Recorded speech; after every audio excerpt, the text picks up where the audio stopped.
네, 딸의 입시 특혜 의혹과 관련해서 조국 후보자는 당시에 담당 교수를 비롯해서 어느 누구에게도 연락한 적이 없다고 밝혔습니다. 네, 특히 논문 제1저자 등재 경에 대해서 이상해 보인다면서도 당시 판단 기준이 달랐던 것 같다고 말했습니다. 직접 보시겠습니다.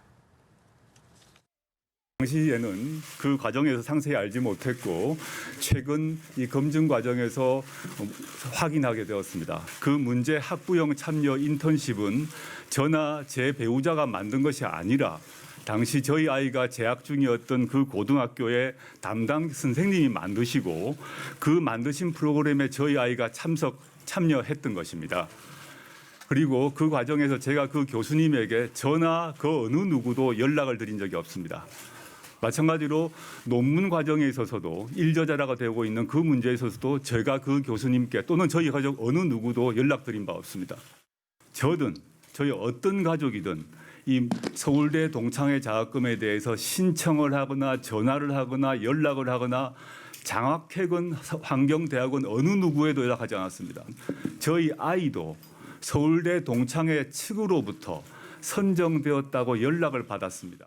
우전원으로 가게 된 상태에서 이제 휴학을 하게 되었는데 그때 저는 사실 비로소 이 장학금을 받겠다는 걸 알게 되었습니다. 그렇다면 장학금 반납해야 되지 않느냐라고 얘기해서 저희 아이가 서울대 장학회에 전화를 했습니다.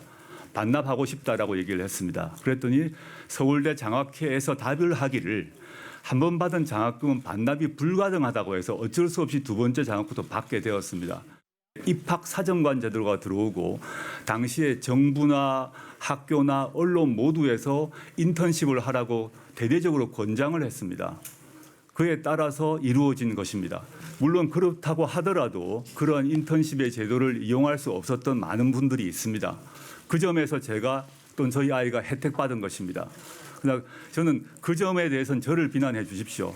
그런데 10대 고등학생 아이가 당시 입시 제도 하에서 이리 뛰고 저리 뛰고 해서 인턴을 구해서 뛴 것, 그 자체를 두고 저희 아이를 비난하는 것은 좀 저로서는 과도하지 않은가 이런 생각을 애비로서 생각합니다.